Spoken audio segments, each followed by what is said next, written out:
भीमराव अम्बेडकर जी की आज पुण्यतिथि है, महापरिनिर्वाण दिवस है।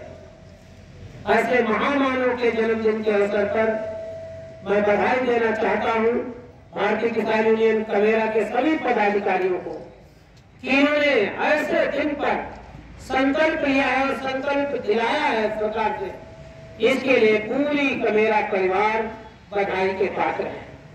कमेरा शब्द ही बहुत खूबसूरत है। कमेरा का तात्पर्य है काम करने वाले लोग। ये बहुत बड़ा तबका है जो काम करता है, जो उत्पादक है। काम करने वाले को आगे होना चाहिए, लेकिन ये सदियों से परंपरा रही, वो हमेशा पीछे रहा। कमेरा जो वर्ड है ये बहुत खूबसूरत है। जैसे दीवार की नींव की ईंट होती वो दिखाई नहीं देती, लेकिन वही मजबूत होती है। वैसे आपने जो नाम रखा है इसमें ही आपकी खूबसूरती दिखती है। मैं पूज्य बाबा साहब अम्बेडकर, मान्यवर कांशीराम, सावित्रीबाई फूले, शरद यादव, रामविलास पासवान, नेताजी, सभी महापुरुषों को याद करते हुए और कुर्बानियों के बाद कमेरा की बात सुनी गई। देश तो आजाद बहुत पहले हुआ, लेकिन असली आजादी आज भी नहीं मिली। ये बात मैं इसलिए कहना चाहता कि जब देश आजाद होने की कगार पर था, बिल्कुल होने वाला था, तो एक ब्रिटिश का, इंग्लैंड का पत्रकार भारत आता है और उसने बाबा साहब अम्बेडकर का इंटरव्यू लेने के लिए समय मांगता है। और दूसरे नेता जो कांग्रेस के उस समय चोटी के नेता थे, पंडित जवाहरलाल नेहरू, उसने समय मांगा।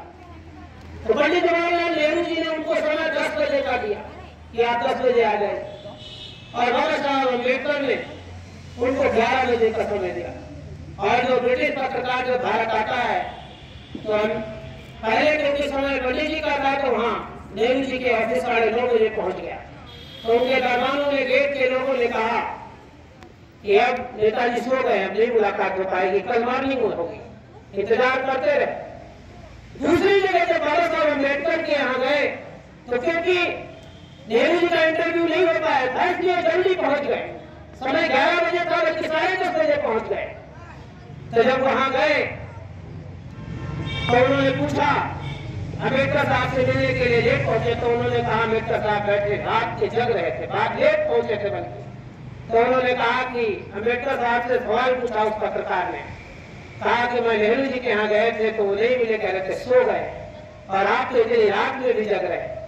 तो बाबा साहब ने कहा कि नेहरू साहब इसलिए सो रहे हैं कि उनका समाज पूरा जग रहा है। हमारा काम करने वाला कमेरा समाज, जो हमारा बहुत पीछे समाज है, वो सो रहा है, इसलिए उसको जगाने के लिए हम जग रहे हैं, बल्कि हमारा समाज सो रहा है।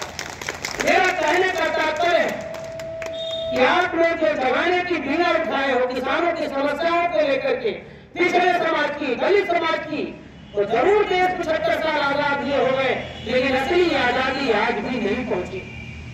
बाबा साहब अम्बेडकर ने 1916 से लेकर के 1956 तक 40 साल अनवरत संघर्ष किया। कभी उनके चेहरे पे हंसी की फोटो नहीं देखे हो, कभी मुस्कुराहट के फोटो नहीं देखे होंगे, क्योंकि हमेशा चिंतित रहे। और इसलिए चिंतित रहे कि वो जानते थे कि ये देश जरूर आजाद हो गया है, लेकिन असली आजादी के मायने तब है कि जब समाज की अंतिम पायदान पर, समाज की अंतिम झोपड़ी में जब तक खुशहाली न आए, तब तक इस आजादी का कोई मतलब नहीं। और वो आज भी संघर्ष चल रहा है।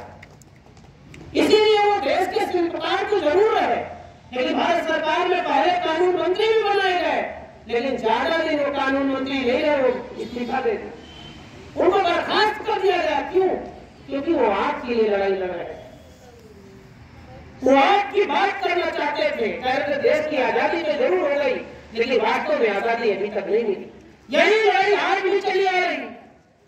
जब भाषण देते हैं तो बोलते हैं आपके लिए, किसानों के लिए, कि धरती मेरी मां है और किसान अन्नदाता है जो पूजनीय है।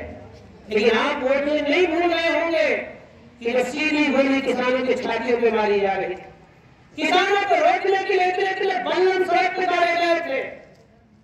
कितने दिन, सालों साल किसान दिल्ली की सीमाओं पर रहे, लेकिन ऐसा कोई काम नहीं किया गया कि जितना परेशान न किया गया। कितने लोगों के ऊपर मुकदमे, कितने लोगों की हत्याएं हुई, उनका कौन हिसाब मांगे। मुझे याद है बाराबंकी के किसान मंडी में 5 किलोमीटर तक धान तोड़ने की लाइनें लगी थी। मैं सदन में सदस्यता में धान की बोरी लाद करके लेके गया, तस्वीर देखिए। मैंने मुख्यमंत्री जी की कुर्सी पर रख दिया। मैंने कहा जब तक ये नहीं धान हटेगा, जब तक कि बाराबंकी के किसानों का नहीं धान तोड़ा जाएगा। 3 दिन के अंदर मंडी खाली हो गई। यही नहीं, दिल्ली में किसान धरना दे रहे थे, मैं ट्रैक्टर लेकर के चला गया। मैं सदस्य होने के बावजूद पुलिस गाड़ी में मेरे साथ बदतमीजी की, लेकिन मैं ट्रैक्टर सदन के अंदर लेके गया। एक बार वो गन्ने की पूरी धानी लेकर के सदन में गया, गन्ना नहीं खरीदा जा रहा। आलू लेकर तो आलू की बोरी लेकर के गया। मैंने अनवरत किसानों के समस्याओं को लेकर संघर्ष करता रहा, क्योंकि नेताजी कहते थे कि समाजवादी पार्टी किसानों की पार्टी है, खेती बाड़ी से जुड़ी पार्टी है, खेत की मेड़ और पटरियों से जुड़ी हुई पार्टी है, खेत के खलिहानों से निकली हुई पार्टी है। इसलिए हम लोग किसान के बेटे, इसलिए किसानों के लिए हमेशा संघर्ष किए। अभी 24 साहब बता रहे थे, नेताजी ने सबसे पहले कर्जा माफ किया, और जब किसान गांव से मंडी में जाता था, सबसे पहले चुंगी भी माफ करने वाले धरती पुत्र मुलायम सिंह जी थे। मुझे खुशी है पूरे संगठन पे कि आज नेताजी के लिए आपने सदन से, सम्मेलन से प्रस्ताव पास किया कि उनको भारत रत्न मिलना चाहिए। बिल्कुल मिलना चाहिए, इसलिए भी मिलना चाहिए जिसने पूरा जीवन किसानों के लिए, पिछड़ों के लिए, शोषितों के लिए, वंचितों के लिए संघर्ष किया हो। ऐसे महापुरुष को और मानवतांशियां जो सामाजिक न्याय के बहुत बड़े अग्रदूत थे, उन्होंने हमेशा सामाजिक न्याय की बात की। होनी भी चाहिए। लोग मंचों से जाति पार्टी ये सब बात करते हैं, लेकिन काम नहीं करते। इसलिए मैं आज के सम्मेलन के बीच में मुझे कुर्सी विधानसभा में कार्यक्रम में व्यवस्था था, इसलिए मुझे जाना है, वरना बात करने के लिए तो बहुत